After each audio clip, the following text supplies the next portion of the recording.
And now chapter 20, Full Surrender, from the first canto, 8th chapter, 37th text of the Srimad Bhagavatam. Hare Krishna, Krishna Krishna, Hare Hare, Hare Rama, Hare Rama, Rama Rama, Hare.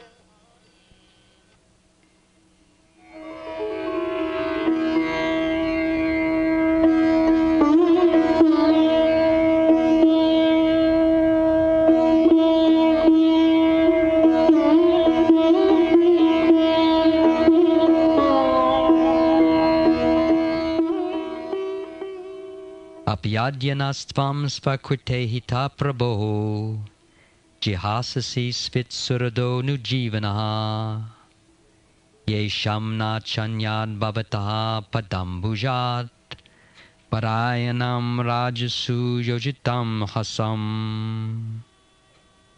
Translation. O my Lord, you have executed all duties yourself. Are you leaving us today, though we are completely dependent on your mercy and have no one else to protect us, now when all kings are at enmity with us?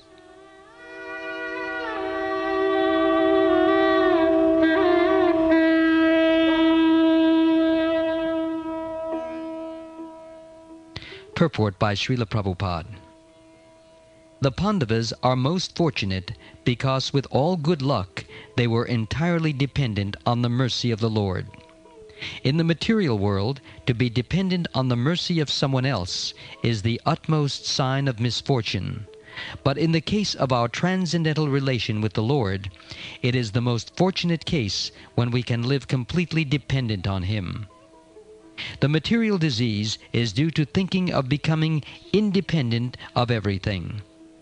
But the cruel material nature does not allow us to become independent. The false attempt to become independent of the stringent laws of nature is known as material advancement of experimental knowledge. The whole material world is moving on this false attempt at becoming independent of the laws of nature. Beginning from Ravan, who wanted to prepare a direct staircase to the planets of heaven, down to the present age, they are trying to overcome the laws of nature. They are trying now to approach distant planetary systems by electronic mechanical power. But the highest goal of human civilization is to work hard under the guidance of the Lord and become completely dependent on Him. The highest achievement of perfect civilization is to work with valor, but at the same time depend completely on the Lord. The Pandavas were the ideal executors of this standard of civilization. Undoubtedly, they were completely dependent on the goodwill of Lord Sri Krishna, but they were not idle parasites of the Lord. They were all highly qualified both by personal character and by physical activities. Still, they always looked for the mercy of the Lord because they knew that every living being is dependent by constitutional position. The perfection of life is, therefore, to become dependent on the will of the Lord, instead of becoming falsely independent in the material world. Those who try to become falsely independent of the Lord are called anatta, or without any guardian, whereas those who are completely dependent on the will of the Lord are called sanatta, or those having someone to protect them. Therefore we must try to be sanatta so that we can always be protected from the unfavorable condition of material existence. By the deluding power of the external material nature, we forget that the material condition of life is the most undesirable perplexity. The Bhagavad Gita, Chapter 7, Text 19 therefore directs us that after many, many births, one fortunate person becomes aware of the fact that Vasudev, Krishna, is all in all, and that the best way of leading one's life is to surrender unto him completely. That is the sign of a Mahatma. All the members of the Pandava family were Mahatmas in household life. Maharaj Yudhishthir was the head of these Mahatmas, and Queen Kunti Devi was the mother. The lessons of the Bhagavad Gita and all the Puranas, specifically the Bhagavad Purana, are therefore inevitably connected with the history of the Pandava Mahatmas. For them, separation from the Lord was just like the separation of a fish from water. Srimati Kunti Devi therefore felt such separation like a thunderbolt, and the whole prayer of the queen is to try to persuade the Lord to stay with them. After the battle of Kurukshetra, although the inimical kings were killed, their sons and grandsons were still there to deal with the Pandavas. It is not only the Pandavas who are put into the condition of enmity. All of us are always in such a condition, and the best way of living is to become completely dependent on the will of the Lord, and thereby overcome all difficulties of material existence. After the battle of Kurukshetra ended, and the Pandavas were established in their kingdom, Krishna, before going back home to Dwarka, was taking leave of his aunt and bidding her farewell. It was at that time that Kunti offered this prayer. Now she directly asks, "Is it a fact that after finishing your duty you are going away and leaving us alone?" This is the devotee's position. Kunti Devi says, "Yesham na chanyad bhavataha padam bhujat." We have no means of protection other than your lotus feet. This is full surrender.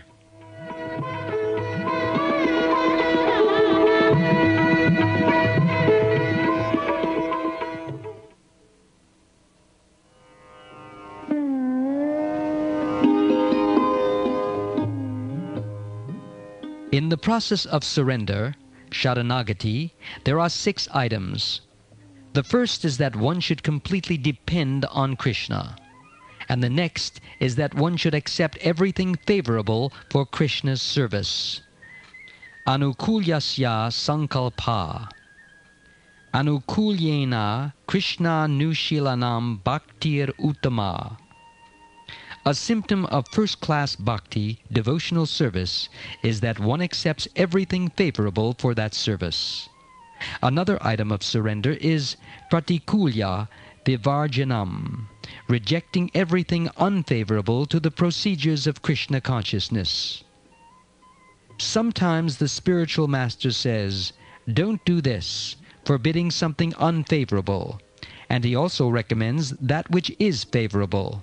Do this, chant Hare Krishna. Full surrender, therefore, entails giving up unfavorable things and accepting that which is favorable. Anukulyasya sankalpa pratikulya vivarjanam. Furthermore, one should believe with full faith that Krishna will give me protection, and one should count oneself as one of the servants of Krishna. These are some of the items of Sharanagati, full surrender.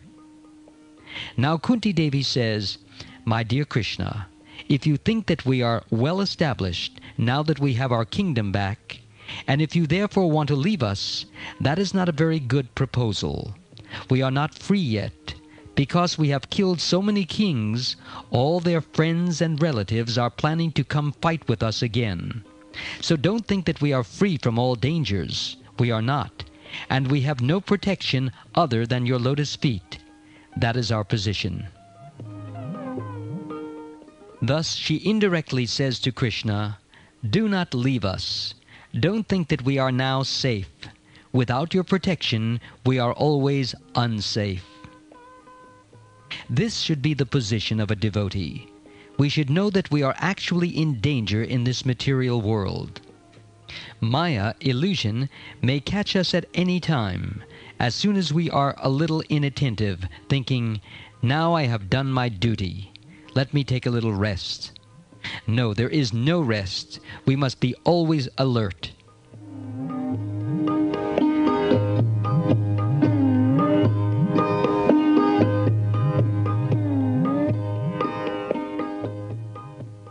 There is a verse in which Srila Rupa Goswami says, Avyarta kalatvam.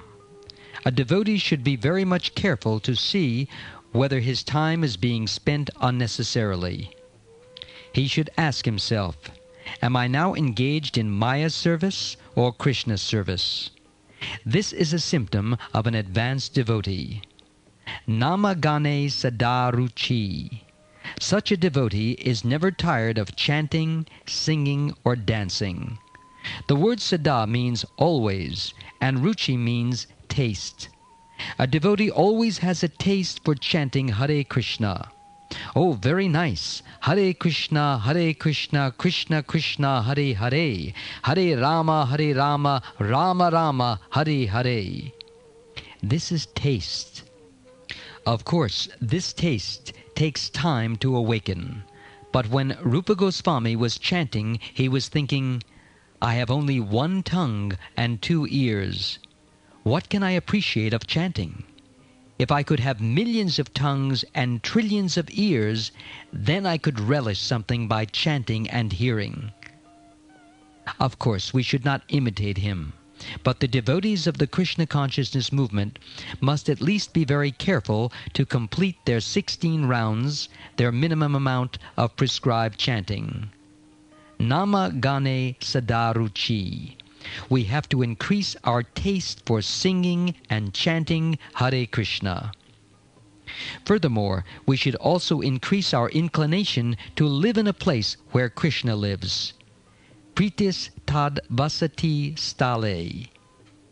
In the vision of higher devotees, Krishna actually lives everywhere.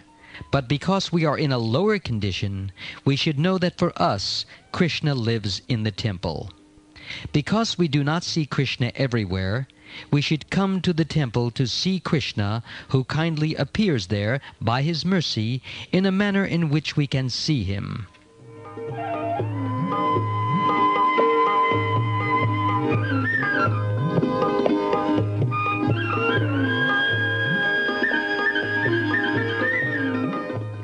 Krishna has a completely spiritual body, Satchid Ananda Vigraha. But we do not have the eyes to see what that spiritual body is. We are accustomed to seeing material, gross things, jada. We can see stone, metal, wood, and other elements. And because Krishna is everything, to be visible to our imperfect eyes, he appears in a form of these elements. It is not that Krishna is stone, or that we are worshipping stone. We are worshipping Krishna. But because we cannot see anything except material elements like stone, Krishna kindly appears in a form carved from stone. Therefore, one should be very much inclined to live within the circle of a temple environment in which the form of Krishna is worshipped. Moreover, one should always think oneself dependent on Krishna. This is Krishna consciousness. One should always think, without Krishna, my life is useless and I am in danger. Therefore, while offering her prayers to Krishna, Kunti says, Krishna, you are thinking that now we are safe, but I don't think we are safe. We are always in danger. If you think we are safe, who will give us protection? We have no protection other than your lotus feet. We are encircled by so many enemies because the sons of those who have died in the fight are now preparing to fight with us. Now, although Krishna had come to Kunti Devi to take the dust of the feet of his superior, his aunt, Kunti Devi addresses him as Prabhu, the Lord, not as her beloved nephew. She knows, although Krishna is playing the part of my nephew, my brother's son, he is still the Supreme Master. The symptoms of a really Krishna-conscious person are that he knows that Krishna is the Supreme Master. He always thinks himself in danger without Krishna, and by taking shelter of Krishna's lotus feet, he always feels safe. Krishna says, Kaunteya pratijanihi na me bhaktaha pranashati. This means, quote, you may declare to the world that my devotee is never vanquished, unquote. From the Bhagavad Gita, chapter 9, text 31.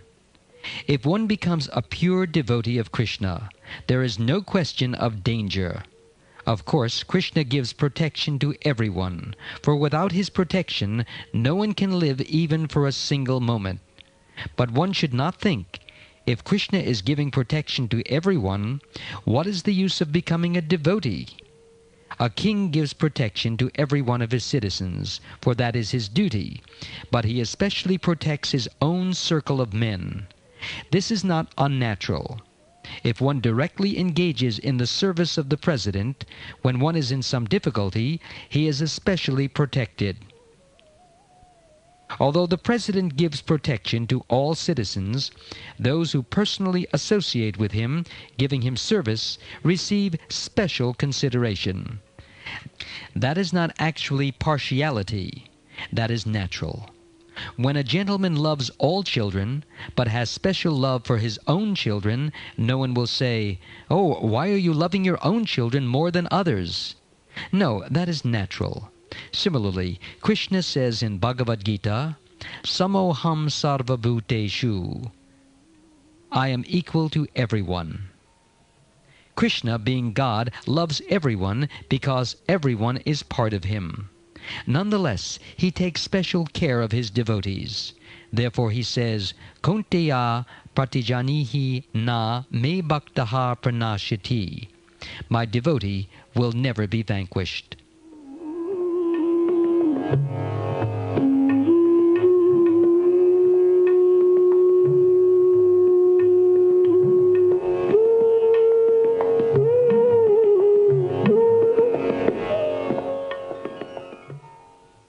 Krishna always sees to the comforts of his devotees, and the devotees are always busy seeing that Krishna is satisfied. The devotees dress Krishna, supply him food, and always engage in serving him. And similarly, Krishna always sees to the happiness of his devotees. This is the intimate relationship between the devotee and Krishna. Every living entity has a relationship with Krishna. But when one becomes a devotee, the relationship becomes intimate. Therefore, Kunti Devi says to Krishna, How can you leave us? We are your intimate friends. We are simply living by your care, by your mercy. Don't think that we are safe and that you can therefore leave us. Our life is always under your mercy, for we have no shelter other than your lotus feet. Kindly don't leave us. This is Kunti's prayer. Similarly, Narottam Das Thakur sings, Haha Prabhu Nanda Sutta Vrishabhanu Sutta Yutta Karuna Karaha E Bara, which means, quote, Krishna, Nanda Sutta, you are present with Radharani, the daughter of King Vrishabhanu. Now I fully surrender unto you. Please show me your mercy. Unquote.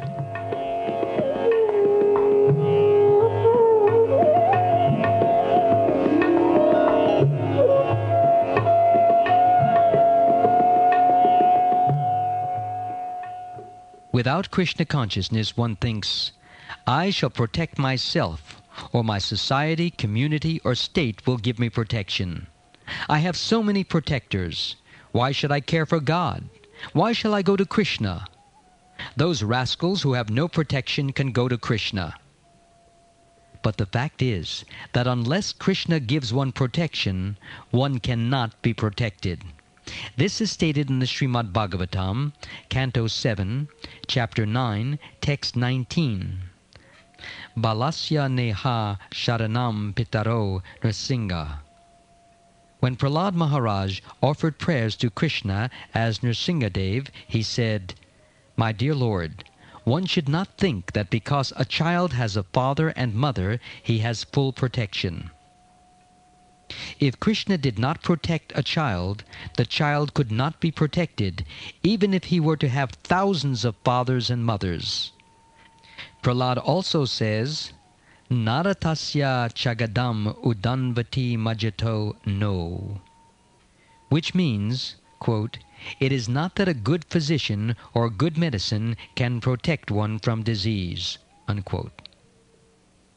Suppose a rich man is suffering from some disease, and he hires a first-class physician and takes first-class medicine. Does it mean that his life is guaranteed? No. If Krishna does not give him protection, despite good medical treatment and a good supply of medicine, he will die. Similarly, Prahlad continues, one may have a good boat, but this does not guarantee that he will not drown in the ocean. If you do not protect him, he may drown at any moment. Nature offers so many difficulties, and although scientists may try to invent something to check these difficulties in the struggle for existence, unless Krishna gives one protection, one's inventions will be of no use. Kunti Devi knows this, and therefore, although she is the mother of the great warriors Arjun and Bhima, she still thinks, although my sons are great warriors, they are not sufficient to give us protection.